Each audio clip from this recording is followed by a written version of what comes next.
Good evening बच्चों। चलिए बेटा, आज आपका FST 15 था। ठीक है भाई, तो चलिए उसमें केमिस्ट्री का बेटा डिस्कशन स्टार्ट करते हैं सिंह सर के इस मिशन के साथ कि अब पढ़ने का अधिकार सबको, डॉक्टर बनने का भी अधिकार सबको। ठीक है बेटा, तो सिंह सर के बेटा इस मिशन के साथ आज का बेटा हम लोग डिस्कशन स्टार्ट करते हैं। चलिए देखिए, क्वेश्चन नंबर 46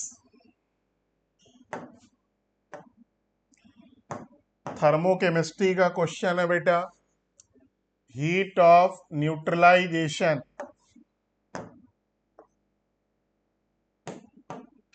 ठीक है ना भाई। देखो बेटा, हीट ऑफ न्यूट्रलाइजेशन, देखो जब बेटा एसिड की रिएक्शन बेस से कराते हैं तो क्या बनता है, सॉल्ट एंड वाटर। रिएक्शन को क्या बोलते हैं, न्यूट्रलाइजेशन। रिएक्शन बेटा कैसी होती, एक्सोथर्मिक। क्या प्रोड्यूस होगी, हीट। तो कह रहा बेटा हीट सबसे ज्यादा कहाँ प्रोड्यूस होगी, तो याद रखो बेटा सबसे ज्यादा हीट कहाँ प्रोड्यूस होती है, जहां पर स्ट्रॉन्ग एसिड स्ट्रॉन्ग बेस का न्यूट्रलाइजेशन हो। क्योंकि strong acid 100% ionize, strong base बेटा 100% आयनाइज। तो देख लो बेटा यहां पर क्या होगी, अगर लोवेस्ट पूछता तो बेटा फर्स्ट होता, हाईएस्ट पूछा है तो बेटा आपका फोर्थ आंसर होगा। तो ये याद रखिएगा बेटा, ठीक है। स्ट्रॉन्ग एसिड स्ट्रॉन्ग बेस में हीट ऑफ न्यूट्रलाइजेशन हाईएस्ट होता है। और अगर कोई न्यूमेरिकल वैल्यू पूछे तो 13.7 किलो कैलोरी पर मोल होता है, या बेटा जूल में -57.1 किलो जूल पर मोल। एक्चुअल में न्यूट्रलाइजेशन में देखो होता क्या है, H plus acid OH minus of base, एक मोल क्या बनाता है, वाटर। इतनी हीट बेटा हीट प्रोड्यूस होती है। तो 46 का 4, हाईएस्ट पूछा है तो बेटा 4, लोवेस्ट पूछा होता दोनों वीक फर्स्ट में। ठीक, और ये भी ध्यान रखना अमोनियम हाइड्रोक्साइड का acidic character, sorry basic character acetic acid का एसिडिक कैरेक्टर इक्वल होता है। इसका बेटा के बी बराबर क्या होता है, के। तो इनमें हीट ऑफ न्यूट्रलाइजेशन बेटा क्या होगी, सेम। तो सेकेंड और थर्ड में जो हीट प्रोड्यूस होगी बेटा वो सेम होगी, लेकिन हर वीक में बेटा सेम नहीं होती, ध्यान रखिएगा। जितना, अगर 4 वीक एसिड है, जैसे फॉर्मिक एसिड है, एस्टिक एसिड है, बेंजोइक एसिड है, HCN है, कह रहा हीट ऑफ न्यूट्रलाइजेशन बताओ, तो जो सबसे स्ट्रांग होगा वीक में उसका हीट ऑफ न्यूट्रलाइजेशन सबसे ज्यादा होगा। तो अगर 4 वीक एसिड दिया है उसमें हीट ऑफ न्यूट्रलाइजेशन पूछ रहा है, तो जितनी ज्यादा acidic strength heat of neutralization उतना ज्यादा। यही बेटा अगर आपको बेस में कोई पूछता है तो बेसिक स्ट्रेंथ जितना ज्यादा हीट ऑफ न्यूट्रलाइजेशन उतना ज्यादा। आइए बेटा सेकेंड, क्वेश्चन नंबर 47। देखो बेटा, before adding the reagent of group third में रिएजेंट डालने के पहले हम लोग नाइट्रिक एसिड डालते हैं। नाइट्रिक एसिड एक बहुत अच्छा बेटा क्या है, ऑक्सीडाइजिंग एजेंट है। ये बेटा फेरस को फेरिक में ऑक्सीडाइज कर देता है। ठीक, फेरस को फेरिक में क्या कर देता है बेटा, ऑक्सीडाइज। नेक्स्ट देखिए, आप सबने पढ़ा है जैसे जैसे बेटा ऑक्सीडेशन नंबर बढ़ती है एसिडिक स्ट्रेंथ बढ़ती है। तो देखो यहाँ पर ऑक्सीजन नाइट्रोजन की +1 है, यहाँ बेटा +2 है, यहाँ बेटा +3 है, यहाँ +4। तो ये ऑर्डर बेटा आपका सही है। यहाँ देखो बेटा +4 है, यहाँ +6 है, ये भी ऑर्डर बेटा सही है। और ये वाला ऑर्डर तो सबको रटा होगा, +7 +5 +3 और बेटा +1, ये भी सही है। ये वाला ऑर्डर बेटा गलत है, इसमें सबसे ज्यादा एसिडिक बेटा कौन होगा, कार्बन डाइऑक्साइड। लिथियम ऑक्साइड का नेचर बेटा कैसा होता है, बेसिक। और CO2 का नेचर कैसा होता है, एसिडिक। ये वाला चौथा वाला ऑर्डर गलत है। लिथियम ऑक्साइड मोस्ट एसिडिक नहीं, मोस्ट बेसिक होगा। तो करेक्ट आंसर बेटा 4। कार्बन डाइऑक्साइड बेटा क्या होता है, एसिडिक। बेरिलियम ऑक्साइड बेटा क्या होगा, amphoteric.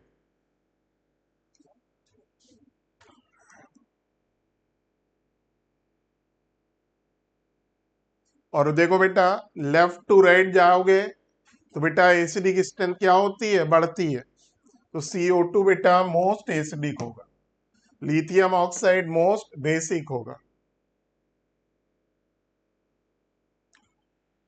Which amine yield nitrosoamine after treatment with nitrous acid? आप सबने मालूम है बेटा, primary amine, secondary amine, tertiary amine. Nitrous acid के साथ NaNO2HCl बेटा क्या बनाता है, नाइट्रस एसिड। नाइट्रस एसिड के साथ अलग अलग तरीके से बेटा रिएक्ट करता है, ठीक है ना। तो देखो बेटा, नाइट्रोसोएमीन बनाना है आपको, देखो HNO2, इसका आंसर क्या है, सेकेंडरी एमीन। तो होता बेटा क्या है, HONO2। इस ये वाला H, ये वाला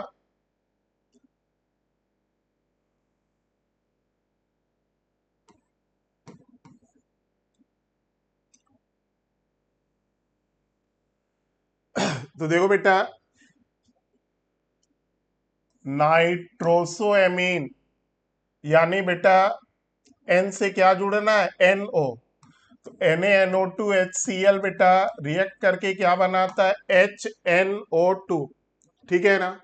अब जरा इसको ऐसे लिखो, OHNO,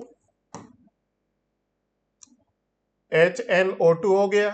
तो देखो बेटा, सेकेंडरी एमीन का H, इसका बेटा OH, वाटर निकल जाएगा। और जहां से बेटा H हटा है वहां पर आप क्या जोड़ दो, NO। तो 49 का करेक्ट आंसर बेटा फर्स्ट, 49 का बेटा फर्स्ट। अगला देखिए,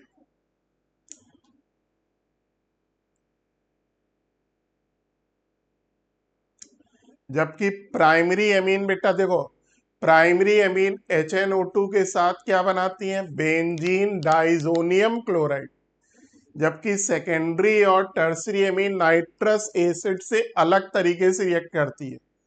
जब सेकेंडरी एमीन की रिएक्शन नाइट्रस एसिड से करते हैं तो सेकेंडरी एमीन में नाइट्रोजन से जुड़ा H, नाइट्रस एसिड का OH बेटा वाटर निकल जाता है और वहां पर क्या आ जाता है, NO। फिर देखिए बेटा,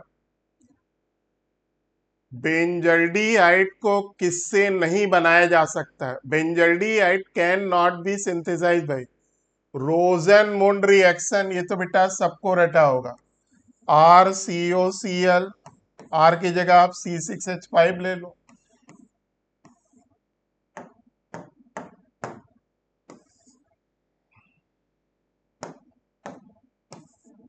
तो देखो बेटा, जब बेंजोइल क्लोराइड की रिएक्शन रिडक्शन करते हैं पैलेडियम डीएक्टिवेटेड यानी पॉइजन बाय बेरियम सल्फेट, क्या बनता है बेटा, C6H5CHO, रोजन-मुंड रिएक्शन। सही है, ये वाला भी आपका सही है बेटा, स्टीफान रिडक्शन है। पहले नाइट्राइल बनता है, पहले आपका बेटा क्या बनेगा, ये नाइट्राइल है, ठीक है। पहले यहाँ H और H जुड़ जाएगा, ये CN है, CH डबल बॉन्ड NH बन जाएगा। फिर इसकी बेटा हाइड्रोलिसिस हो जाती है, इसको O मिल जाता है, इसको H मिल जाता है, ये बन जाता है CHO, और ये बेटा क्या बन जाता है, NH। तो ये भी आपका सही है, पहले से भी बनेगा दूसरे भी बनेगा। रीमन टीमन रिएक्शन, रीमन टीमन रिएक्शन, रीमन टीमन रिएक्शन बेटा कौन देता है, फिनॉल। किससे रिएक्शन कराते हैं, क्लोरोफॉर्म और बेटा NaOH से। क्या बनता है उसमें? सैलिसिलिक एल्डिहाइड बनता है, सैलिसिलिक एल्डिहाइड बनता है। और हम क्या बनाना चाह रहे हैं बेटा? बेंजल्डिहाइड। तो ये वाला बेटा इससे नहीं बने। गेटरमैन कॉज सिंथेसिस रिएक्शन, बेटा इससे भी आपका बेंजल्डिहाइड बनेगा। ठीक है ना? तो पहले से बनेगा, दूसरे से बनेगा, तीसरे से नहीं बनेगा। तो करेक्ट आंसर बेटा आपका क्या हो गया? थर्ड। तो देखिए बेटा, रीमन टीमन से क्या बनता है? Salicylic aldehyde. ठीक है। अब जरा देखिए 51, एल्काइन का बेटा हाइड्रेशन कर रहा है। तो आप सबने बेटा पढ़ा होगा जब एल्काइन का हाइड्रेशन करते हैं, ठीक है ना? जब एल्काइन का हाइड्रेशन करते हैं तो पहले नेट रिएक्शन क्या होती? Addition of water according to Markovnikov followed by tautomerisation. अगर एल्काइन ट्रिपल बॉन्ड 1 नंबर पर है तो बेटा एल्डिहाइड बनेगा, 2 नंबर पे तो कीटोन। तो आपका एक्स बेटा क्या बनेगा?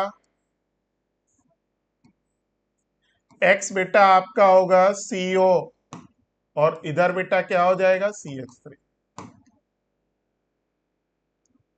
ठीक है, ये आपका बेटा एक्स है। अब जरा देखिए,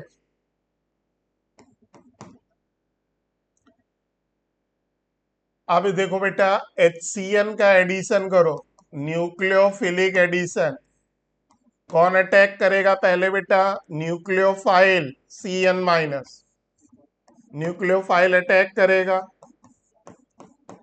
तो एक तरफ बेटा H अटैच जुड़ जाएगा, OH, कार्बन से क्या जुड़ेगा? CN। देख लो बेटा कौन सा आंसर है। तो आपका आंसर बेटा हो गया फर्स्ट। ठीक है ना? देखिए बेटा, हाइड्रेशन ऑफ एल्काइन में हम लोग करते क्या है? Addition of water according to Markovnikov. तो मार्कोनिकॉफ के थ्रू जोड़ो, OH double bond CH2, followed by tautomerisation. Tautomerisation करो, ये इनॉल फॉर्म है, इनॉल को बेटा कीटो में कन्वर्ट करो, H यहां चला जाएगा, इधर क्या हो जाएगा? CH3 C double bond. ये आपका X था। फिर देखो HCN से जब एडिशन करोगे तो न्यूक्लियोफिलिक एडिशन, CN बेटा किससे जुड़ेगा? कार्बन से, क्योंकि इस पे प्लस चार्ज है, इस पे माइनस। आंसर बेटा फर्स्ट।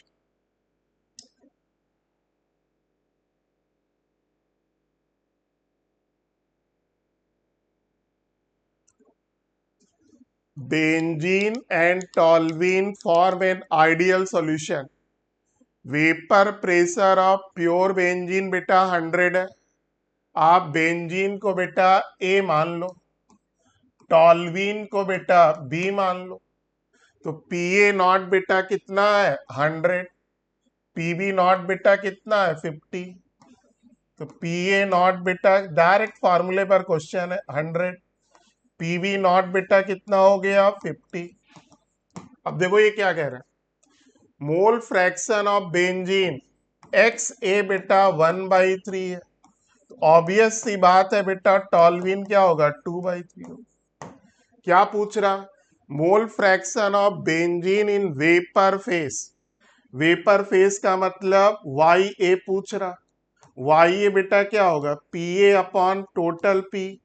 PA बेटा क्या होगा? PA0 XA, और P टोटल क्या होगा? PA0 XA plus PB0 XB।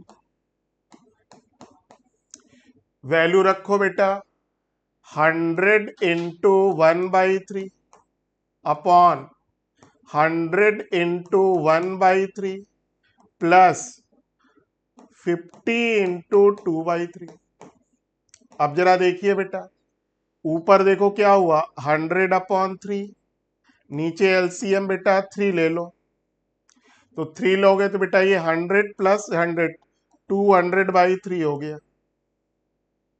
ठीक, 3 बेटा कैंसिल हो गया, 100/200 क्या हो जाएगा? 1/2। तो इसका करेक्ट आंसर 52 का बेटा सेकेंड। अब आइए बेटा 53। देखो बेटा, percentage of ammonia obtainable if equilibrium will establish during the Haber process. Haber process बेटा क्या होता है, N2 plus 3H2 gives 2NH3। सबको मालूम है बेटा ये रिएक्शन क्या होती है, एक्सोथर्मिक। फेवर्ड बाई क्या होगी, लो टेम्परेचर, यानी जहां पर टेम्परेचर कम होगा वहां यील्ड ज्यादा होगी। तो देखो बेटा आपके उसमें देखो और ये याद रखिए, फेवर्ड बाई क्या होता है, लो टेम्परेचर हाई प्रेशर। तो जब आप प्रेशर इंक्रीज करोगे तो और अमोनिया बनेगी, परसेंटेज ऑफ अमोनिया क्या होगी, इंक्रीज। तो देखो बेटा इस वाले ग्राफ में भी देखो इंक्रीज वाला ग्राफ है, इंक्रीज वाला, ये दोनों डिक्रीज वाले हैं। पहली बात तो ये दोनों ग्राफ हो ही नहीं सकते। अब जरा फर्स्ट और सेकंड में देखो, फर्स्ट और सेकंड में देखो प्रेशर का मामला सेम है। देखो फर्स्ट में बेटा जहां यील्ड हाई कहां पर है, लो टेम्परेचर पे, यहाँ यील्ड हाई कहां है, हाई टेम्परेचर पे। तो ये वाला ग्राफ गलत है। तो बेटा चूंकि रिएक्शन आपकी एक्सोथर्मिक है, तो जहां टेम्परेचर कम होगा वहां यील्ड ज्यादा होगा। तो क्लियरली यहाँ यील्ड ज्यादा बेटा किस पर है, 400 पर। तो आंसर हो गया फर्स्ट। ठीक, चलिए अगला आइए। Which is a pair of geometrical isomerism. Geometrical isomerism बेटा वो एल्कीन शो करती है जिसमें कार्बन की बाकी दो वैलेंसी अलग अलग ग्रुप या एटम से सेटिस्फाइड हो। तो देखो यहां पर बेटा बी आर है, यहाँ बी आर है, ये ज्योमेट्रिकल आइसोमेरिज्म शो नहीं करेगा। देखो बेटा ये आपका शो करेगा, ये बेटा आपका शो करेगा, ये बेटा आपका शो करेगा, क्योंकि देखो चारों वैलेंसी कार्बन की बाकी दो वैलेंसी बेटा डिफरेंट है। अब ज्योमेट्रिकल आइसोमर पूछ रहा, तो अब देखो सेकेंड वाले में, यहां देखो इस कार्बन पे Cl भी आ रहा है, HCl है, तो सेकेंड एंड थर्ड बेटा ज्योमेट्रिकल आइसोमर नहीं है। अब जरा थर्ड एंड फोर्थ देखो, देखो HCl और ClH केवल रोटेट किया है, Br इधर है, CH3 इधर है। तो ये बेटा आपका थर्ड और फोर्थ ज्योमेट्रिकल आइसोमर्स है। थर्ड एंड फोर बेटा ज्योमेट्रिकल आइसोमर है, ठीक है ना। तो आपका थर्ड एंड फोर देख लो कौन है, सेकंड, 54 का सेकंड, 54 बेटा हो गया आपका सेकंड। अगला देखिए,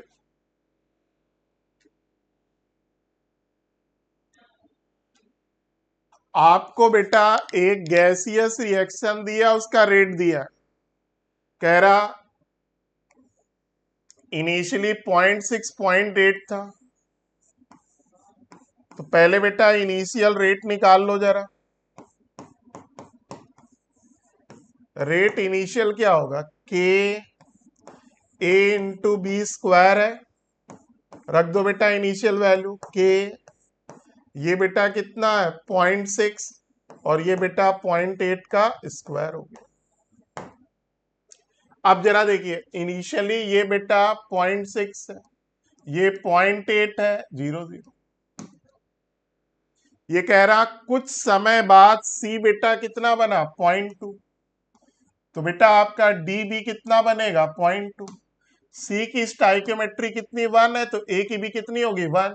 तो सी जितना बनेगा बेटा ए उतना खर्च होगा। तो खर्च कितना हुआ 0.2, तो ये कितना बचा 0.4। और जितना बेटा ए खर्च होगा उसका डबल बेटा क्या खर्च होगा बी, तो ये बेटा 0.4।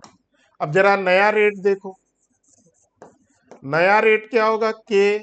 अब ये बेटा 0.4, ये 0.4 का बेटा स्क्वायर हो गया। डिवाइड कर दो बेटा, डिवाइड कर दो, नया रेट अपॉन पुराना रेट इक्वल टू, देखो क्या हुआ, पुराना वाला बेटा 0.4 0.4 0.4 है, और नया वाला बेटा क्या है, सॉरी ये नया वाला है, पुराना वाला बेटा 0.6 0.8 0.8।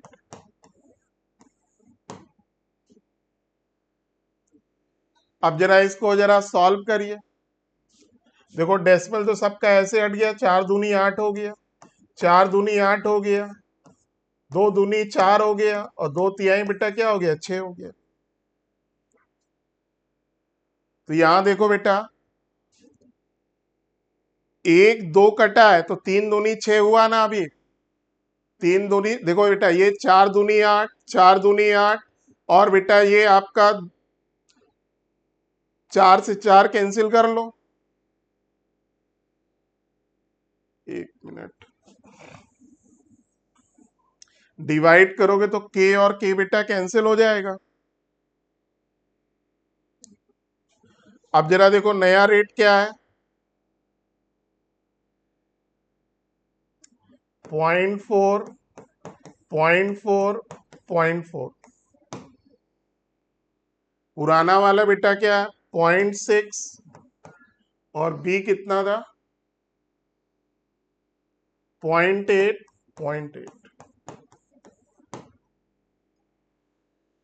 आठ अट्ठे बेटा 64 होता है, चार चौको 16, चौको 64, ये कैंसिल हो गया, 1/6 हो गया। तो आंसर बेटा फर्स्ट। फिर देखिए बेटा, correct decreasing order of basicity. देखो ये बेटा आपका क्या है, पायरॉल है, एरोमेटिक है, इसका लोन पेयर कॉन्जुगेशन में पार्टिसिपेट नहीं करेगा। पिरिडीन है बेटा, इसका लोन पेयर रेजोनेंस में सॉरी, ये बेटा पायरॉल है, इसका लोन पेयर रेजोनेंस में पार्टिसिपेट कर रहा बेटा, बेसिक कैरेक्टर यानी देने के लिए अवेलेबल नहीं है, तो ये बेटा बेसिक कैरेक्टर ना के बराबर शो करता है। नाइट्रोजन में देखो बेटा, पायरॉल में नाइट्रोजन के पास लोन पेयर भी है, पाई बॉन्ड भी है। जब किसी एटम के पास लोन पेयर और पाई बॉन्ड बेटा दोनों होता है, तो बेटा पार्टिसिपेट कौन करता है, लोन पे पाई बॉन्ड, तो लोन पेयर यहां देने के लिए अवेलेबल है, तो पक्की बात है आपका थर्ड फर्स्ट से ज्यादा है। अब इस वाले में देखो बेटा, इस वाले में क्लियरली देखो बेटा, तीन तीन नाइट्रोजन है और इसके पास भी लोन पेयर है, अवेलेबल है देने के लिए, इसके पास भी लोन पेयर है, तो बेटा सबसे ज्यादा बेसिक कैरेक्टर किसका होगा, सेकंड। तो देख लो आंसर कौन सा है, सेकंड, थर्ड, फर्स्ट, 56 का फर्स्ट। अब जरा देखिए, if the Zn double plus Zn electrode is diluted. देखो बेटा, रिडक्शन है, Zn double plus plus 2 electron gives Zn double plus, sorry Zn। तो देखो क्या इक्वेशन होगी, next equation, E reduction equal to E not reduction minus, मान लो बेटा initially Zn double plus 1m है, तो बेटा आपका 0.059 upon 2 log 1 upon Zn double plus हो जाएगा। ठीक बेटा, ये E not reduction as it is 0.059/2, यहां बेटा हमने इनिशियल 1 रख दिया, ये क्या बचाओ बेटा, ई नॉट रिडक्शन, क्योंकि log 1 बेटा क्या हो गया, 0, ये इनिशियल हो गया। अब जरा नया देखिए, पानी मिलाने के बाद डैश कर लो, डाइल्यूटेड 100 टाइम्स, तो ई नॉट रिडक्शन में तो बेटा कोई चेंज नहीं होगा, ई नॉट रिडक्शन बेटा चेंज तो होगा नहीं डाइल्यूशन से, 0.059/2 लॉग, अब Zn डबल प्लस पहले का 1/100 हो गया, 1/100 कर दिया, ये ऊपर चला गया बेटा, ई नॉट रिडक्शन माइनस 0.059/2 लॉग 100 हो गया, लॉग 100 की वैल्यू बेटा कितनी होती है, 2, ये कैंसिल हो गया, ई नॉट रिडक्शन माइनस 0.059। तो देखो बेटा यहां माइनस है, तो 0.059 वोल्ट आपका ई रिडक्शन बेटा रिड्यूस हो रहा, मिली वोल्ट में करोगे तो बेटा ये क्या हो जाएगा, 59 मिली वोल्ट। तो क्या हो जाएगा, डिक्रीज बाय 59 मिलीवोल्ट। तो 57 का बेटा सेकेंड।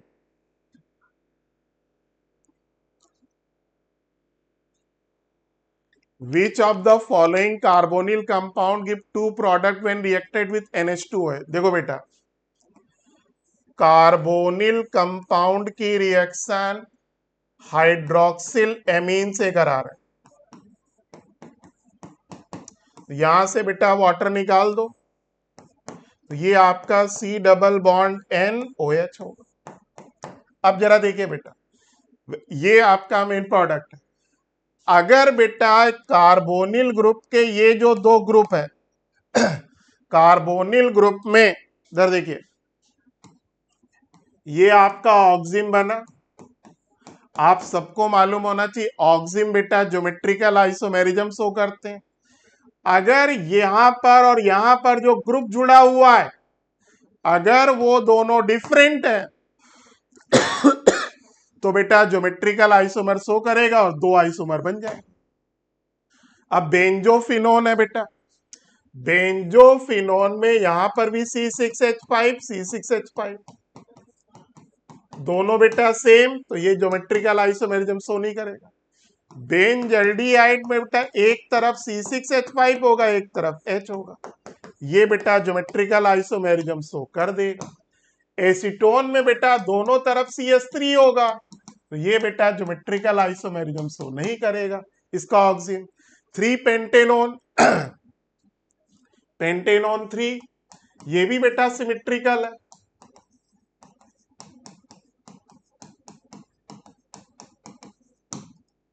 ठीक, तो देखो ये भी दोनों तरफ बेटा सेम है, ये भी ज्योमेट्रिकल आइसोमेरिज्म नहीं शो करेगा।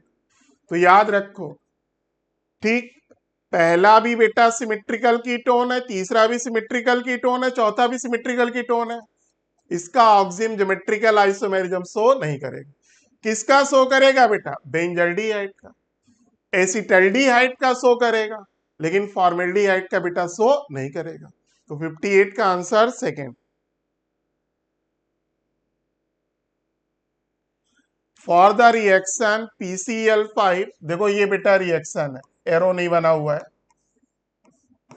PCl3 plus Cl2, delta Ng बेटा इसका कितना है, +1। डिसोसिएशन रिएक्शन है, और याद रखना अगर आप इनर्ट गैस डिसोसिएशन रिएक्शन में डालते हो, डेल्टा Ng ग्रेटर में देन 0 में डालते हो कांस्टेंट प्रेशर पर, तो रिएक्शन किधर जाती है, फॉरवर्ड। लेकिन अगर हैबर प्रोसेस में डालोगे तो किधर जाएगी, बैकवर्ड। तो आंसर बेटा इसका थर्ड। ठीक है ना। अगर इसका एक्सप्लेनेशन देखोगे तो देखो बेटा, पहली बात, कांस्टेंट वॉल्यूम इनर्ट गैस का कोई इफेक्ट नहीं होता। क्लोरीन ऐड करोगे तो रिएक्शन बैकवर्ड जाएगी। थर्ड देखिए, जब आप कांस्टेंट प्रेशर पर इनर्ट गैस डालते हो, तो इनर्ट गैस बेटा रिएक्शन में पार्टिसिपेट नहीं करती, वॉल्यूम बढ़ाती है। वॉल्यूम बढ़ाएगा तो बेटा एक्टिव मास क्या होगा, डिक्रीज। पूरे सिस्टम का PCl5 का भी एक्टिव मास घटेगा, PCl3 का भी घटेगा, Cl2 का भी घटेगा, एक्टिव मास घटेगा। तो लीच एटलियर क्या कहता है, रिएक्शन उस डायरेक्शन में जाएगी जिधर एक्टिव मास इंक्रीज करे, और इंक्रीज बेटा किसमें करता है, डिसोसिएशन में। दैट्स वाई डिसोसिएशन में इनर्ट गैस डालना बेटा क्या होता है, फेवरेबल। अगला देखिए, एसिटिक एसिड है,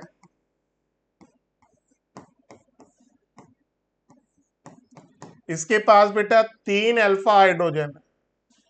कौन सी रिएक्शन है बेटा, HVZ, red phosphorus Br2। Alpha से बेटा आप क्या करो, हाइड्रोजन हटाओ, उसकी जगह Br आ गया। ठीक, अल्फा ब्रोमो एस्टिक एसिड बन गया। अब इसकी रिएक्शन बेटा हम NaCN से करा रहे हैं, न्यूक्लियोफिलिक सब्स्टिट्यूशन। Br की जगह बेटा क्या आ गया, CN।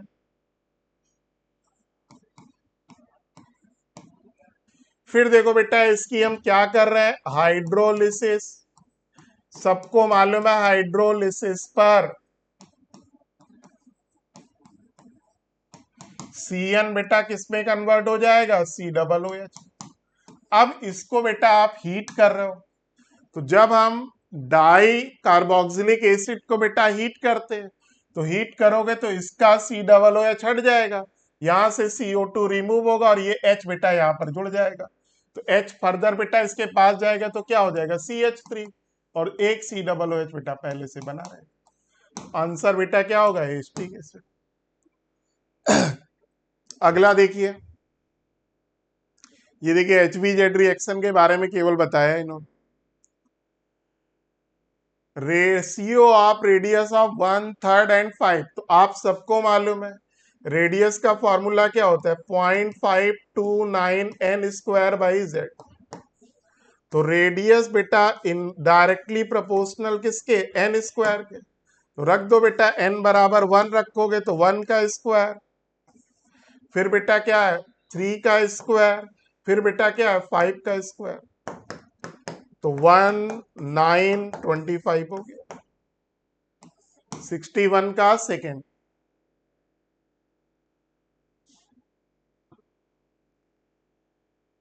अब जरा देखिए बेटा, कोऑर्डिनेशन का क्वेश्चन है। पहला कौन सी ज्योमेट्रिकल कौन सी आइसोमेरिज्म शो करेगा, देखो NO2 बेटा, NO2 में दो डोनर साइट होती है, नाइट्रोजन भी बेटा लोन पेयर दे सकता है, ऑक्सीजन भी लोन पेयर दे सकता है, तो बेटा ये क्या शो करेगा, लिंकेज आइसोमेरिज्म, ए का बेटा सेकेंड।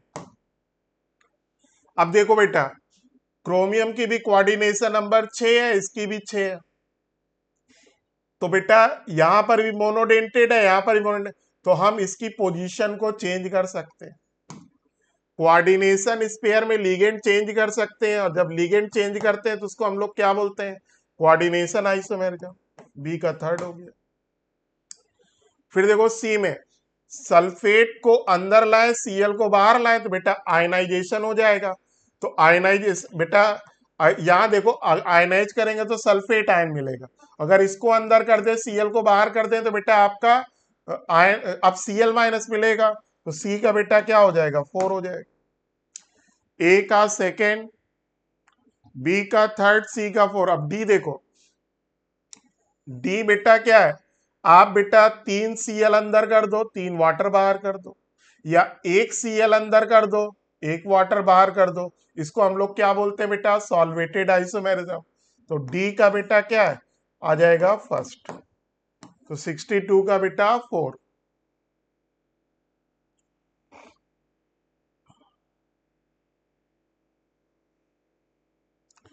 देखो बेटा ये आयनाइजेशन आइसोमेरिज्म है, ये कोऑर्डिनेशन है, यही ऑप्शन में। NO2 बेटा दोनों तरफ से नाइट्रोजन भी दे सकता है ऑक्सीजन भी दे सकता है, तो उसको लिंकेज आइसोमेरिज्म हो जाती है। देखो बेटा आपके पास which of the following product is obtain when glucose, ये बेटा आपका ग्लूकोज है, CHOH का होल 4 CH2OH, किससे रिएक्ट करा रहे हैं बेटा, ब्रोमीन वाटर से, ब्रोमीन वाटर, ब्रोमीन वाटर बेटा एक बहुत अच्छा क्या है, माइल्ड ऑक्सीडाइजिंग एजेंट है, ये बेटा एल्डिहाइड को किसमें कन्वर्ट कर देगा, एसिड में, लेकिन एल्कोहल को बेटा वो ऑक्सीडाइज नहीं करेगा, तो आपका प्रोडक्ट क्या होगा, COOH, CHOH का होल 4 एज इट इज, और बेटा CH2OH एज इट इज, इसको हम लोग बोलते हैं ग्लूकोनिक एसिड। 63 का बेटा 4।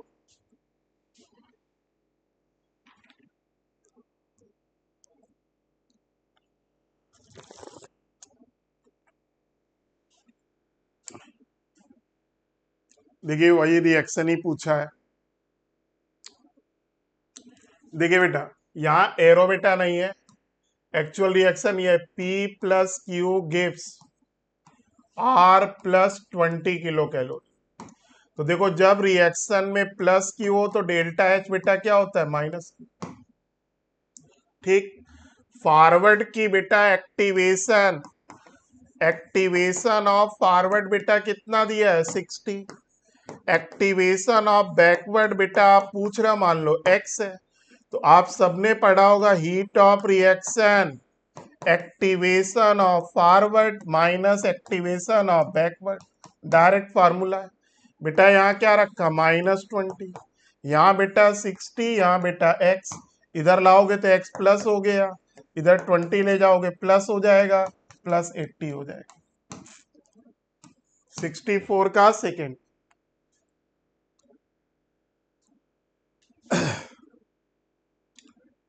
मोल फ्रैक्शन, देखो बेटा एथेनॉल वाटर का मिक्सचर है, एथेनॉल को A मान लो, एथेनॉल का मोल कितना है बेटा, 4.6 अपॉन 46.1 हो गया। वाटर का बेटा मोल फ्रैक्शन 72 अपॉन 18 कितना हो गया बेटा, 4।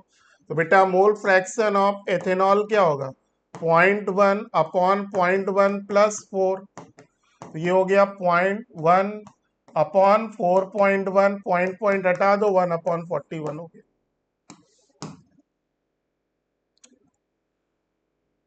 फिर देखिए बेटा the reaction of chloroform with alcoholic KOH and paratoluidine, पैराटोलिडीन,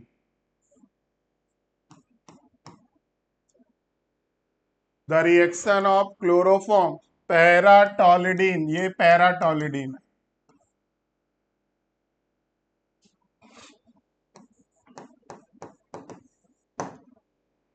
ठीक बेटा, ये प्राइमरी एमीन है बेटा, याद रखो सभी प्राइमरी एमीन चाहे वो एलिफैटिक हो या एरोमेटिक, क्लोरोफॉर्म और बेटा बेस यानी NaOH या KOH के साथ क्या बनाती है, आइसोसाइनाइड, एल्काइल आइसोसाइनाइड या फिनाइल आइसोसाइनाइड। बहुत बैड स्मेल होती है, इसको बेटा इस कंपाउंड को बोलते हैं कार्बेलेमीन, वेरी बैड स्मेल। तो केवल NH2 की जगह बेटा क्या आ जाएगा, CN। तो आपका प्रोडक्ट क्या होगा, मिथाइल ग्रुप बेटा एज इट इज, NH2 की जगह क्या आ जाएगा बेटा, NC। तो आंसर बेटा हो गया फोर्थ। देखो कार्बेलेमीन कौन देता है, प्राइमरी एमीन, इसको बेटा हम लोग आइसोसाइनाइड टेस्ट बोलते हैं। RNH2 किस में कन्वर्ट होता है, RNC, R में बी एल्काइल में बी बेटा एराइल। सेकेंडरी और टर्सरी एमीन बेटा ये रिएक्शन नहीं देते। 67 Hinsberg reagent, primary secondary tertiary amine को डिफ्रेंशिएट करने के लिए हम लोग बेटा क्या यूज करते हैं, Hinsberg reagent, benzene sulphonyl chloride. अगर बेटा आपकी एमीन बेंजीन सल्फोनिक क्लोराइड से रिएक्ट करेगा, क्या बनाता है बेटा, सॉल्ट बनाता है। आपकी एमीन का H उसका Cl निकल गया, बाकी बन गया सॉल्ट। अगर वो सॉल्ट NaOH यानी एल्कली में सॉल्युबल है तो इसका मतलब वो प्राइमरी एमीन है। क्यों, क्योंकि प्राइमरी एमीन में दो एसिडिक हाइड्रोजन होते हैं, एक आपका हिंसबर्ग रिएजेंट से रिएक्ट किया, क्या बनाया, सॉल्ट। ठीक, और सॉल्ट बेटा अब रिएक्शन किससे करा रहे हो, NaOH से।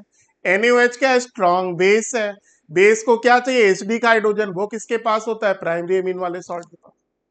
तो अगर एल्कली में डिसॉल्व हो रहा तो प्राइमरी एमीन, अगर सेकेंडरी एमीन होगा तो हिंसबर्ग रिएजेंट से रिएक्ट तो करेगा, लेकिन जो सॉल्ट बनेगा उसमें एसिडिक हाइड्रोजन नहीं होगा, वो NaOH यानी एल्कली में सॉल्युबल नहीं होगा। और टर्सरी एमीन में कोई एसिडिक हाइड्रोजन नहीं होता बेटा, वो एल्कली से रिएक्ट नहीं करते। तो आपका आंसर देखो डिसॉल्व इन एल्कली है, तो आंसर क्या हो गया, प्राइमरी एमीन। 67 का बेटा थर्ड। नॉट डिजॉल्व लिखा होता सेकेंडरी एमीन होता, और इस बार से रिएक्ट ही नहीं कर रहा तो टर्सरी एमीन होगा। देखो बेटा, प्राइमरी एमीन पहले रिएक्ट किया, एक इसका एसिडिक हाइड्रोजन बेटा रिएक्ट किया। अब देखो ये जो सॉल्ट बना उसमें एसिडिक हाइड्रोजन है, तो ये बेटा NaOH में सॉल्युबल होगा। सेकेंडरी एमीन में क्या होता है, यहाँ पर एल्काइल ग्रुप होगा, एसिडिक हाइड्रोजन नहीं होगा, इसलिए बेटा NaOH में सॉल्युबल नहीं होता। What would be the hybridization of this, ये तो सबको रटा होगा। देखो बेटा साइनाइड निकल बेटा यहां पर देखो Na+2 है, Na का कॉन्फ़िगरेशन क्या होता है 3D8 4s2, ये बेटा 3D8 हो गया। स्ट्रॉन्ग लिगेंड है बेटा, पेयरिंग कर देगा 1 2 3 4 5 6, ये बेटा 4s हो गया, ये 4p हो गया। अब आपके पास कितने लिगेंड है, कोऑर्डिनेशन नंबर बेटा कितनी है 4, तो 4 चाहिए बेटा, तो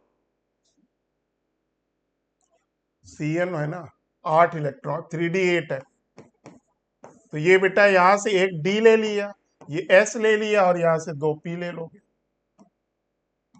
तो हाइब्रिडाइजेशन क्या हो जाएगा DsP2 हो जाएगा। ठीक, स्क्वायर प्लेनर होता है, ये सबको याद होगा। तो 68 का बेटा फर्स्ट। तो देखिए बेटा हमने बेटा आपका 46 से 68 तक कर दिया। गुड इवनिंग बच्चों। बेटा हम लोग FST-15 का सोल्यूशन देख रहे हैं।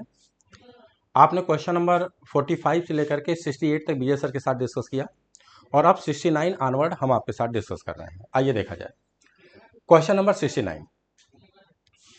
इन्होंने दिया है फॉर केमिकल रिएक्शन, कौन सी रिएक्शन है, ए से प्रोडक्ट बना रहे हैं, the rate of disappearance of A, यानी इन्होंने रेट की इक्वेशन आपको दे रखा है given by this, at the low CA concentration कम, the reaction is of the, यानी बोल रहे हैं किस ऑर्डर की रिएक्शन है आपको पता करना है, और रेट कांस्टेंट क्या है ये आपको पता करना। और एक चीज और बोला है कि एज्यूम कर लीजिए K1 और K2 जो है वो क्या है, लेस देन 1 है, एक से कम है, राइट। आइए देखा जाए, इसका मतलब इन्होंने दे रखा है रेट बराबर, यहां क्या दे रखा है K1 CA अपान 1 प्लस K2 C। बोला क्या इन्होंने, यहां बोला बेटा कि आप मान लीजिए कि K1 और K2 के वैल्यू क्या है, लेस देन 1 है, यानी ये जो K2 है ये 1 से कम है, और अगर 1 से कम है और फिर इसमें आप गुणा करेंगे CA में, तो ओवरऑल ये भी लो वैल्यू है, और यह 1 से कम है, तो ओवरऑल वैल्यू क्या आ जाएगी, कम आ जाएगी। अगर ओवरऑल वैल्यू कम आ जाएगी तो इसको क्या करें, नेगलेक्ट करते हैं, राइट।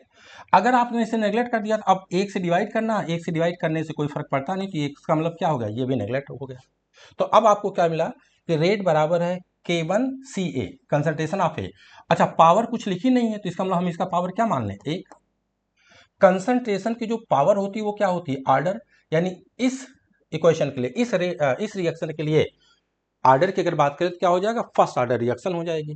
तो देखिए फर्स्ट एक यहां भी दिया गया, फर्स्ट एक यहां भी दिया गया, राइट। इसका मतलब ये दोनों ऑप्शन हमारे हो नहीं सकते। आगे बेटा जी, कंसंट्रेशन का जो कॉफिशिएंट है या मल्टीप्लायर है ये आपको क्या बताता है, रेट कांस्टेंट बताता है। तो कंसंट्रेशन का मल्टीप्लायर क्या है, K1 है, यानी इसके लिए रेट कांस्टेंट क्या हो जाएगा, K1 हो जाएगा। तो इसका मतलब अब ये हो नहीं सकता, ये आंसर हमारा हो गया। आंसर क्या होगा, सेकंड इज राइट आंसर। ठीक है, चलिए नेक्स्ट क्वेश्चन पे आ जाते हैं। अच्छा, इन्होंने फर्स्ट ऑर्डर रिएक्शन के लिए बेटा NCERT ने जो डिटेल दे रखा है, यहां से इससे रिलेटेड क्वेश्चन आपका फ्रेम किया गया था। आगे कहना है which are the following is not solvable in NaSCO3 sodium bicarbonate. Sodium bicarbonate किसका एसिड है, मतलब किसका साल्ट है, कार्बोनिक एसिड का। ठीक, अब कहना है कि कौन कार्बोनिक एसिड यानी सोडियम बाइकार्बोनेट से में सॉल्वेबल नहीं होगा, यानी रिएक्शन नहीं करेगा। ठीक, इससे रिएक्शन करने के लिए जरूरी है कि जो भी आपने ले रखा है उसका एसिडिक नेचर इससे ज्यादा हो, कार्बोनिक एसिड से ज्यादा एसिडिक हो, वो लोग सोडियम बाइकार्बोनेट से रिएक्शन करेंगे। लेकिन जो कार्बोनिक एसिड से लेस एसिडिक होगा वो सोडियम बाइकार्बोनेट से रिएक्शन नहीं करेगा, राइट। अब हम जानते हैं कि अगर हम यहां की बात करें, जब किसी कार्बोक्सिलिक एसिड की आप बात कर रहे हो तो क्या है, कार्बोनिक एसिड से ज्यादा एसिडिक होता है। सल्फोनिक एसिड है, कार्बोनिक एसिड से ज्यादा एसिडिक है। फिनॉल है, कार्बोनिक एसिड से लेस एसिडिक होता है ना। और यहाँ देखिए पिक्रिक एसिड आपने ले रखा है, ये भी क्या होता है, कार्बोनिक एसिड से ज़्यादा एसिडिक होता है, राइट। अब ये तीनों चूंकि कार्बोनिक एसिड से ज़्यादा एसिडिक होते हैं तो ये सोडियम बाइकार्बोनेट में डिजॉल्व हो जाएंगे या का तो सोडियम बाइकार्बोनेट से रिएक्शन करेंगे। लेकिन फिनॉल कार्बोनिक एसिड से लेस एसिडिक होता है, इसलिए यह सोडियम बाइकार्बोनेट से रिएक्शन नहीं करेगा या डिजॉल्व नहीं होगा। तो आंसर कौन सा हो गया, थर्ड। अगला क्वेश्चन, यहां देखिए बेटा, ये एसिड ग्रुप लगा है, ये अल्फा है, ये बीटा है, यानी ये क्या है, बीटा कीटो एसिड है, बीटा कीटो एसिड। और बीटा कीटो एसिड को जब हम लोग गर्म करते हैं, सिर्फ गर्म करना है, तो क्या होता है, डीकार्बोक्सिलेशन। और जब डीकार्बोक्सिलेशन होगा तो इसका मतलब इसमें से कार्बन डाइऑक्साइड निकाल देना है। तो हमें पता करना ए क्या है, तो आइए यहाँ देख लेते हैं। ए हमारा क्या है, तो सी डबल बॉन्ड ओ और यहाँ क्या लग गया, CH3 और कार्बन डाइऑक्साइड निकल गया, यानी एसिटोफिनॉल। ए क्या है, एसिटोफिनॉल। अब एसिटोफिनॉल की आप रिएक्शन किससे करवा रहे हो, NaOH और I2 से, और आप जानते हो वेल नोन रिएजेंट है क्या, किसके लिए, हाइलोफॉर्म रिएक्शन के लिए। I2 लिया है इसलिए आइडोफॉर्म रिएक्शन। तो अब पूछ रहे हैं बताइए बी और सी क्या होगा, ये पूछा गया, तो इसका मतलब एक चीज तो हो गया, एक आइडोफॉर्म बनेगा। तो ऑप्शन तलाश लीजिए, ऐसे ही देख लीजिए, यहाँ कोई आइडोफॉर्म दिया है, नहीं दिया है, यहाँ आइडोफॉर्म दिया है, यहाँ कोई आइडोफॉर्म दिया है, नहीं दिया है, यहाँ आइडोफॉर्म दिया है। इसका मतलब है ए हो नहीं सकता है और ये हो नहीं सकता है। अब हमारे पास दो विकल्प बचते हैं, सी और सेकंड और फोर्थ। सेकंड और फोर्थ में से कोई एक आंसर इसका सही आंसर हो सकता है, ठीक। आइए देखा जाए, तो अब ये वाला ग्रुप किस में कन्वर्ट कर जाएगा, ये वाला ग्रुप किस में कन्वर्ट कर जाएगा, CH3 यानी आइडोफॉर्म बन गया, राइट। और रिमेनिंग पार्ट जो आपका है वो क्या बना लेगा, कार्बोक्सिलिक एसिड, OH। लेकिन इसी रिएक्शन मीडियम में क्या है, NaOH है ना, तो एसिड बना मिलेगा थोड़ी ना, क्यों, एसिड और बेस है तो साल्ट मिल जाएगा। तो जहां आपने एसिड बना रखा है, H लगा रखा है, यहां क्या लग जाएगा, सोडियम, ठीक।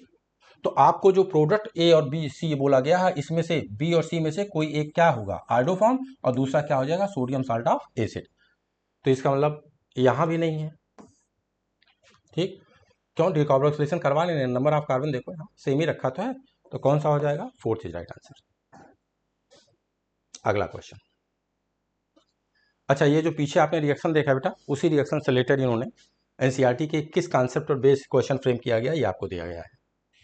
आगे, in which are the following there is a change in the oxidation number. पहला ये दे रहे हैं कि aqueous solution of CrO4 is acidified. बच्चा अगर CrO4-2 का एसिडिफिकेशन आप करेंगे तो ये जो मोनोसेंट्रिक है, सेंट्रल एटम एक है, गेट कन्वर्टेड इनटू डाइसेंट्रिक Cr2O7-2। और अगर इसका pH बढ़ा दें तो dicentric species get converted into monocentric. लेकिन ध्यान क्या रखना है, दोनों में क्रोमियम के अगर ऑक्सीडेशन नंबर की बात करें तो यहाँ भी +6 है, यहाँ भी +6 है। और इन्होंने पूछा क्या है कि चेंज इन ऑक्सीडेशन नंबर, तो यहाँ तो ऑक्सीडेशन नंबर चेंज हुआ ही नहीं है, तो बेकार हो गया। SO2 gas is pass through acidified Cr2O7-2 solution. बच्चा SO2+4 में है और यह क्या है, एक ऑक्सीडाइजिंग एजेंट है। ऑक्सीडाइजिंग एजेंट किसी इंटरमीडिएट ऑक्सीडेशन स्टेट को जनरली कहाँ लेके जाता है, हाईएस्ट ऑक्सीडेशन स्टेट में, राइट। तो अगर यह इसका ऑक्सीडेशन होगा तो किसी और का रिडक्शन हो ही रहा होगा, यानी रिडॉक्स रिएक्शन होगी तो चेंज इन ऑक्सीडेशन नंबर होगा, सेकंड इज राइट आंसर, ठीक। आगे करें Cr2O7 solution is make alkaline, यही देखो नीचे लिखा कि अगर इधर से इधर हम जाए एल्कलाइन कर दें तो डाइसेंट्रिक गेट कन्वर्टेड टू मोनोसेंट्रिक, यहां भी कुछ चेंज नहीं होता। ये क्रोमिल क्लोराइड टेस्ट है, अगर इसको आप NaOH में डिजॉल्व कर देंगे तो सोडियम क्रोमेट का CrO4 है, तो आपको येलो कलर का क्या मिल जाता है, सोडियम क्रोमेट। यहाँ भी ऑक्सीडेशन नंबर 6 है और सोडियम क्रोमेट में भी ऑक्सीडेशन नंबर क्या है, 6, ऑक्सीडेशन नंबर चेंज नहीं होता। तो इस क्वेश्चन का आंसर हमारा कौन सा मिल गया भाई, सेकंड इज राइट आंसर। अगला क्वेश्चन, अच्छा देख लो, ये यहाँ इन्होंने दे रखा है कि क्या हो रहा है, यही कहानी एनसीईआरटी की लाइन है, कहाँ से इसे उठाया गया है, ठीक है। आगे, which are the following is a pair of functional isomers. यहाँ बच्चा हम लोग को तलाशना है कौन से फंक्शनल आइसोमर्स है। आइए जरा, अच्छा बताइए फंक्शनल आइसोमर्स के लिए हमें सबसे पहले आइसोमर्स होने के लिए क्या बोलते हो आप, मॉलिक्यूलर फार्मूला सेम होना चाहिए, मॉलिक्यूलर फार्मूला में कोई चेंज होना नहीं चाहिए। फिर उसके बाद फंक्शनल है, चेन है, पोजीशन है, मेटामर है, कौन है, बात की बात है। तो सबसे पहले तो यही आओ चेक कर लो। आइए देखते हैं यहाँ 1 कार्बन, 2 कार्बन, 3 कार्बन, 4 कार्बन। यहाँ कितने कार्बन है, 4। यहाँ आ जाइए 1 कार्बन, 2 कार्बन, 3 कार्बन। यहाँ 4 कार्बन और यहाँ 3 कार्बन है, तो इसका मॉलिक्यूलर फार्मूला ही सेम नहीं है। अगर मॉलिक्यूलर फार्मूला सेम नहीं है तो बाकी कुछ भी सेम हो अलग हो, क्या मतलब है, ये आइसोमर्स होंगे नहीं, आइसोमर्स ही नहीं होंगे, तो फंक्शनल की बातें छोड़ दो। यहाँ आके देख लो क्या यहाँ मॉलिक्यूलर फार्मूला सेम है, चेक करो। 1 carbon, 2 carbon, 3 carbon, 4 carbon. 1 carbon, 2 carbon, 3 carbon और 4 कार्बन। लग रहा है कि मॉलिक्यूलर फार्मूला सेम है, लेकिन सेम नहीं है। चेक करो हाइड्रोजन को। आप बताओ यहाँ कितनी हाइड्रोजन लगी है, 3। यहाँ कितनी हाइड्रोजन लगी होगी, 2। 3 2 5। यहाँ कितनी हाइड्रोजन लगी है, 5 2 7। ठीक, और यहाँ कितनी हाइड्रोजन लगी है, 8। यानी इसमें कितने, 8 हाइड्रोजन है। और अगर यहाँ आप चेक करोगे तो यहाँ कितनी लगी है, 3। यहाँ क्या है, 4। यहाँ क्या है, 5। और यहाँ क्या है, 3 8। यानी अगर हम देखें तो इन दोनों का मॉलिक्यूलर फार्मूला सेम आ रहा है कि नहीं आ रहा भाई, मॉलिक्यूलर फार्मूला सेम है। देख लो भाई कहीं कुछ गड़बड़ तो नहीं करते रहे। अब डी से भी चेक कर सकते हो, यहाँ देखो। लेकिन आओ चलो पहले मॉलिक्यूलर फार्मूले की बात कर लो। 3 कार्बन इधर आ गए, 5 6 7 8 कार्बन, सॉरी 8 हाइड्रोजन। यहाँ चेक करो, 3 3 6 1 7 1 8 1 9 1 10 10 है। यानी इसमें 8 हाइड्रोजन, यहाँ 10 हाइड्रोजन। तो क्या मॉलिक्यूलर फार्मूला सेम है, नहीं। और आइसोमेरिज्म के लिए मॉलिक्यूलर फार्मूला सेम होना चाहिए, बाद में आप वेराइटी की बात करोगे, तो ये भी सेम नहीं है। यहाँ देखिए 1 2 3 4 5 6 कार्बन की रिंग है और इस पर OH लगा हुआ है। और यहाँ इन्होंने क्या किया, 6 की जगह 5 कार्बन की रिंग कर दिया। ठीक, और एक कार्बन जो बचा उसको मेथाइल के रूप में बाहर लेके चले गए, राइट। ये क्या है, एल्कोहल, और ये क्या है, ईथर। तो मॉलिक्यूलर फार्मूला भी आप चेक कर लो, सेम हो गया। और एल्कोहल और ईथर एक दूसरे के क्या होते हैं, फंक्शनल आइसोमर्स भी होते हैं। ठीक, आगे यहां अगर देखा जाए तो देखो 1 2 3 4 5 कार्बन। यहां देखो 1 2 3 4 5 और मेथिल लगा, 6 कार्बन हो गया। मॉलिक्यूलर फार्मूला ही सेम नहीं है। अगर मॉलिक्यूलर फार्मूला सेम नहीं है तो आइसोमेरिज्म होंगे, क्योंकि पहली शर्त क्या है कि मॉलिक्यूलर फार्मूला सेम होना चाहिए। ठीक, तो क्वेश्चन थोड़ा ट्रिकी टाइप का था। आगे आइए, यहाँ से फंक्शनल ग्रुप आइसोमेरिज्म एनसीईआरटी ने यहाँ दे रखा, एनसीईआरटी ने बड़ा थोड़ा सा दे रखा है, लेकिन यहाँ से क्वेश्चन आपका रिलेट था। One atom of an element X weighted 6.643 into 10 power minus 23 gram, number of moles of item in 20 kg। अच्छा, तो पहले आइटम ही निकाल लेते हैं। 20 kg मतलब हुआ 20 इंटू 10⁻³ ग्राम, इतना दिया गया है। और एक आइटम का वेट जो है वो ले लीजिए आप 6.643 इंटू 10⁻⁻23 ग्राम। ये इससे क्या आ जाएंगे, ये क्या आ जाएगा, number of item. Number of item, ये क्या आ गया, नंबर ऑफ आइटम। लेकिन अब हमें मोल निकालना है, तो मोल्स क्या हो जाएंगे भाई, मोल्स हो जाएगा number of item divided by Avogadro number, N not या Na आप बोलते हो, राइट। तो इसका मतलब ये जो आया है इसको एवोगाड्रो नंबर से डिवाइड कर दो, आपको मोल्स पता चल जाएंगे। यानी इसे हम लोग किससे डिवाइड करते हैं, 6.023 इंटू 10⁻23, इसे डिवाइड करते हैं। ठीक, अब देखो ये 23, ये 23 तो कट ही गया। अब यहां देखना है, देखो 6 का 36, 6 करीब करीब 40 के आसपास।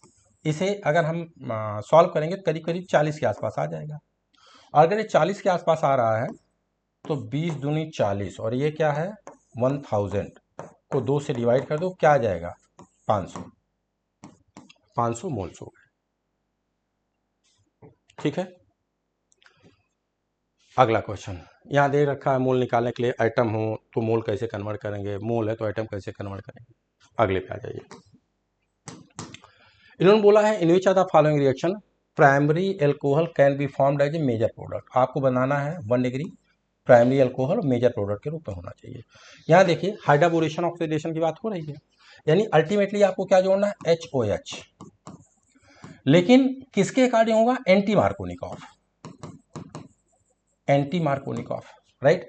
अगर मार्कोनिकॉफ के अकॉर्डिंग हो रहा होता तो OH कहाँ आ जाता, इस सेंटर वाले कार्बन पे, लेकिन एंटी मार्कोनिकॉफ हो रहा है तो इसका मतलब सेंटर वाले कार्बन पे क्या आएगा, H, और सराउंडिंग ये जो साइड में लगा हो उसके ऊपर क्या जाएगा, OH। तो ये बन गया आपका CH3 CH, ये क्या हो गया CH3, ये हो गया CH2 और OH, ये क्या बन गया 1 डिग्री अल्कोहल। तो आंसर तो हो गया, लेकिन बाकी अच्छा 1 और 2 भी है, 2 को भी चेक कर लो भाई। कह रहे हैं डाइल्यूट H2SO4 है, कार्बोकेटायन बनाएंगे और सबसे स्टेबल कार्बोकेटायन बनाना है। तो अगर ये इधर की तरफ आ रहा तो यहाँ चार्ज क्या आ गया, प्लस आ गया, और अब OH अगर हमें जोड़ना है तो OH कहाँ जुड़ जाएगा, यहाँ, यानी यहाँ अगर आप जोड़ोगे तो क्या मिल जाएगा, टर्सरी, तो ये तो होगा नहीं। यहाँ देखिए ऑक्सीमर्क्यूरेशन एंड डीमर्क्यूरेशन है, यहाँ भी क्या मिल जाएगा, टर्सरी, तो ये भी नहीं हो सकता। तो अल्टीमेटली इसका आंसर क्या हो जाएगा, first.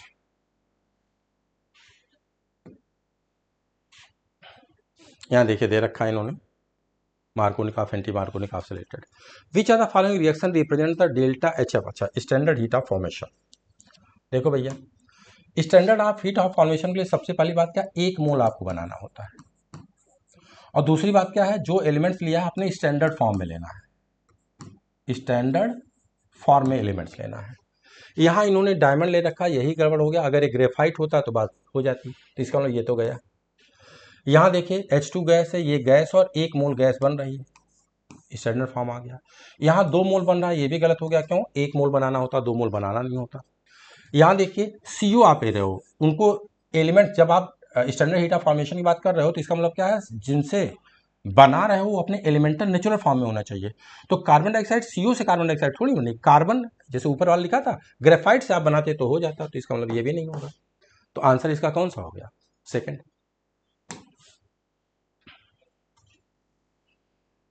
Standard enthalpy of formation देख लीजिए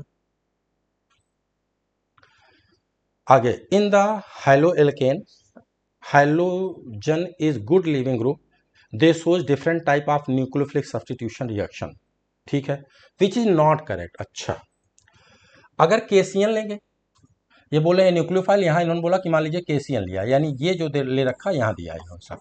अगर केसीएन लेंगे तो आरसीएन बनेगा, बिल्कुल सही बात है। अगर एजीसीएन लेते हैं बेटा, ये कोवेलेंट नेचर होता है, तो आरसीएन नहीं बल्कि एनसी बनता है, आइसोसाइनाइड, ये भी बात सही है।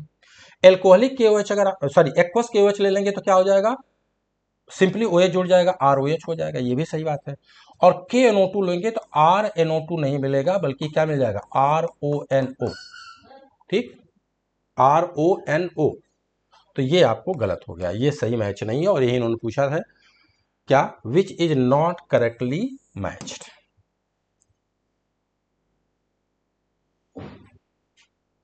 यहां से देख लीजिए सारा NCERT ने पूरा डेटा दे रखा है।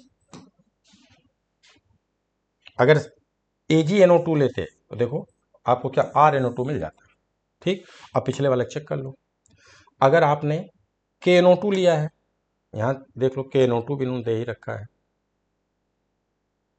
KNO2, तो देखो क्या मिल रहा है, RONO, ये मिल रहा है। अब आप अपने क्वेश्चन को चेक कर लीजिए, अगर KNO2 लेंगे तो ये नहीं मिलेगा, ये कब मिलेगा, जब AgNO2 आप लेते हैं, राइट। तो इसका मतलब गलत मैच होगा।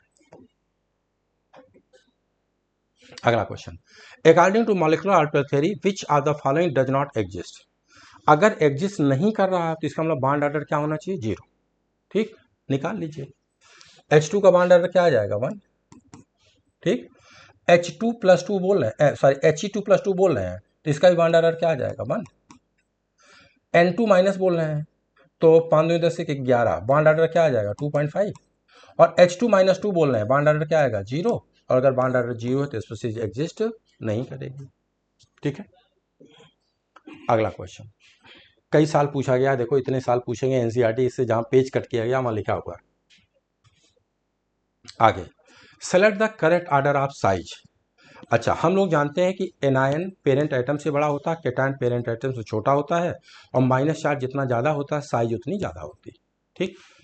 तो अब आइए Br Cl से बड़ा है तो Br- Cl माइनस से बड़ा होगा, उसके बाद Cl आ गया, उसके बाद प्लस, उसके बाद, तो इसे तो आसान क्वेश्चन था, इस पेपर का हमको लग रहा है सबसे आसान क्वेश्चन है,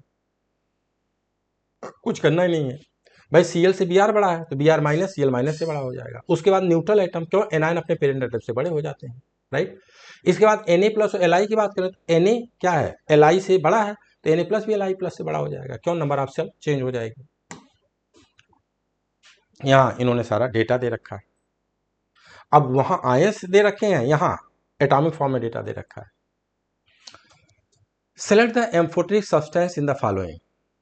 बच्चा ये कैसा होता है, एसिडिक, ये कैसा है बेसिक, ये कैसा है एसिडिक, ये कैसा है एम्फोटेरिक। टिन और लेड के मोनो और डाई, मोनो और डाई दोनों ऑक्साइड कैसे होते हैं, एम्फोटेरिक। आंसर कौन सा हो जाएगा, फोर्थ। अच्छा यहाँ इन्होंने दिखा तो दिया लेकिन बेटा यहाँ लेकिन वो दिया नहीं गया। हाँ मतलब एनसीईआरटी ने पीरियाडिक प्रॉपर्टी के लास्ट में चीजें दे रखी है, पीरियाडिक प्रॉपर्टी के लास्ट में, लेकिन जो एग्जाम्पल वहां लिया गया है वो एग्जाम्पल यहाँ नहीं आपको दे। आगे, which are the following has been arrange in the increasing order of the size of the hybrid orbitals. देखिए अगर S और P मिलाएंगे तो जो sp बनता है उसमें S का कैरेक्टर ज्यादा है तो वो ऑर्बिटल ऐसे गोलाकार हो जाएगा। अगर S मिलाएंगे और 2p S के साथ तो क्या बन जाएगा, sp2 मिल जाएगा, यानी S का कैरेक्टर कम हो गया, P का कैरेक्टर ज्यादा हो गया तो ऑर्बिटल थोड़ा सा लार्जर लोब और बड़ा हो जाता है। अगर एक S और 3p मिला देंगे तो S का कैरेक्टर और कम हो गया, P का कैरेक्टर और ज्यादा हो गया तो इसका लार्जर लोब और बड़ा सा हो जाता है। तो यही ये बोल रहे हैं कि आपको बताना है, साइज का ऑर्डर बताना है। तो यस का परसेंटेज जितना ज्यादा होगा साइज उतनी छोटी होगी, यस का परसेंटेज जितना कम होगा साइज उतनी बड़ी होगी। तो एस से ज्यादा sp2 से ज्यादा sp3।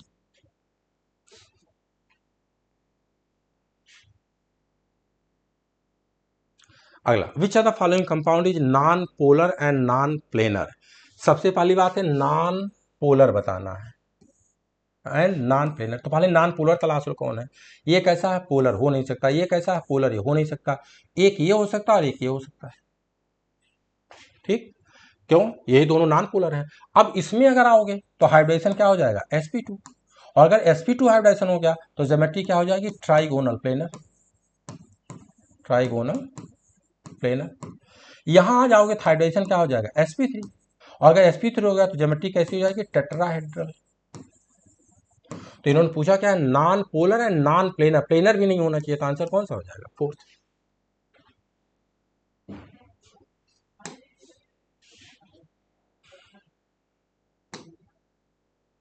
आगे, which are the following have a one lone pair on the central atom. यहां भी देख लीजिए 8 इलेक्ट्रॉन होते हैं, 6 ने बांड बना लिया, एक लोन पेयर बचा है। यहाँ 6 इलेक्ट्रॉन होते हैं, 4 ने बांड बना लिया, एक लोन पेयर बचा है। 8 इलेक्ट्रॉन होते हैं, यहाँ देखो 4 ये और 2 इसके साथ बांड बन गए, 6 हो गए, एक लोन पेयर बच गया। आंसर क्या है, फोर्थ। ये तीनों ऐसे हैं जिनके सेंट्रल एटम के पास एक एक लोन पेयर है। The bond angle of this and this. देखिए बॉन्ड एंगल निकालने के लिए सबसे पहले आपको हाइब्रिडेशन निकालना पड़ेगा। तो यहां अगर हाइड्रेशन निकालें sp हो गया, यहां हाइड्रेशन क्या हो गया, sp2 with one lone pair, और यहां हाइड्रेशन क्या हो गया, sp2 विद आधा लोन पेयर या अनपेयर्ड इलेक्ट्रॉन्स। अब हम लोगों ने पढ़ा कि अगर हाइड्रेशन कम तो बॉन्ड एंगल ज्यादा, हाइड्रेशन ज्यादा तो बॉन्ड एंगल कम। इसका मतलब इन सब में सबसे बड़ा क्या होगा, NO2 प्लस। तो इसका मतलब ये दो आंसर हमारे नहीं होंगे। अब अगर हाइड्रेशन सेम और ज्योमेट्री रेगुलर नहीं है तो लोन पेयर ज्यादा तो बॉन्ड एंगल कम, लोन पेयर कम तो बॉन्ड एंगल ज्यादा। तो अब आप देखो इन दोनों का हाइड्रेशन सेम है तो जहां लोन पेयर ज्यादा वहां बॉन्ड एंगल कम, जहां लोन पेयर कम वहां बॉन्ड एंगल ज्यादा, यानी NO2 का बॉन्ड एंगल NO2 माइनस से बड़ा होगा। तो आंसर कौन सा हो गया, थर्ड। अगला question, during the change of O2 to O2 minus the electron added on to which of the following molecular orbital. ठीक है, अगर O2 की बात करें तो टोटल इलेक्ट्रॉन कितने होंगे, 16। अगर इन 16 इलेक्ट्रॉन्स को हम लोग भरें तो देखिए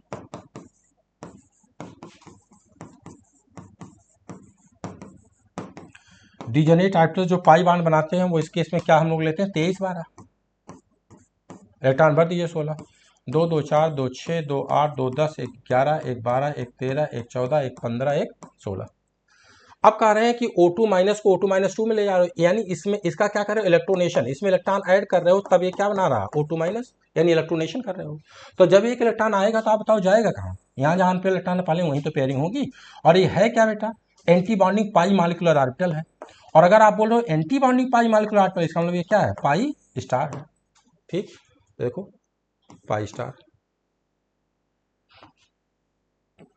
अगला क्वेश्चन,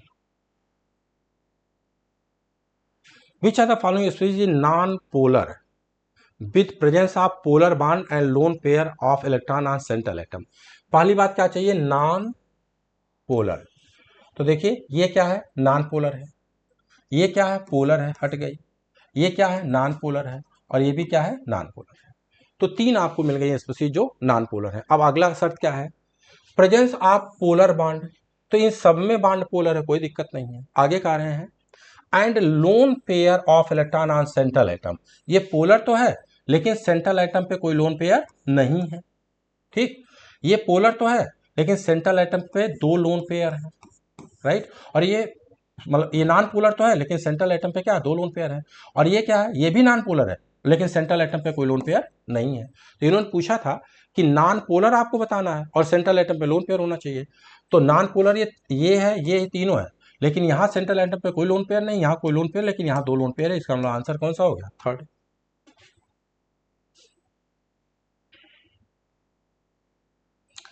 अगला, which are the following carbocation is the most stabilize. चलिए भाई देखा जाए, अगर इसे हम लोग देखें तो देखिए ये प्लस चार्ज क्या है, प्लस सिंगल डबल यानी रेजोनेंस में जा रहा है यहां तक, यहां जाइए। अगर इस प्लस चार्ज को देखें तो देखिए ये यहां से यहां, फिर देखो प्लस सिंगल डबल, फिर सिंगल डबल, फिर सिंगल डबल, यानी यहां तक रेजोनेंस में जा रहा है। ये रेजोनेंस में है ही नहीं है, तो सबसे कम स्टेबल ये हो गया। यहां जाइए, अगर इसके रेजोनेंस को हम लोग चेक करें तो देखिए ये प्लस सिंगल डबल है, ये लेके यहां से यहां तक जा रहा है। तो आप तो ये सबसे ज्यादा रेजोनेंस कहाँ हो रहा है, यहाँ हो रहा है। तो इसका मतलब इसकी स्टेबिलिटी क्या हो जाएगी, सबसे ज्यादा। जिसमें रेजोनेंस जितना ज्यादा उसकी स्टेबिलिटी उतनी ज्यादा। आगे, which are the following molecule shows the maximum dipole moment. यहां अगर देखें तो बॉन्ड एंगल इनके बीच क्या है, 60। अगर यहां देखें तो बॉन्ड एंगल कितना है, 120। अगर यहां देखें तो बॉन्ड एंगल क्या हो गया, 180। अब हम लोग कहते हैं थीटा जैसे जैसे बढ़ता है, थीटा जैसे जैसे बढ़ता है, कॉस थीटा क्या होता जाता है, कम। थीटा बढ़ेगा तो कॉस थीटा क्या होता जाता है, कम। अगर कॉस थीटा कम हो जाएगा तो डाइपोल मोमेंट क्या होता जाएगा, कम होता जाएगा। तो इन्होंने बोला which are the following molecule show the maximum dipole moment. तो जिसमें थीटा की वैल्यू सबसे कम, कॉस थीटा की वैल्यू सबसे ज्यादा, डाइपोल मोमेंट सबसे ज्यादा। First is right answer.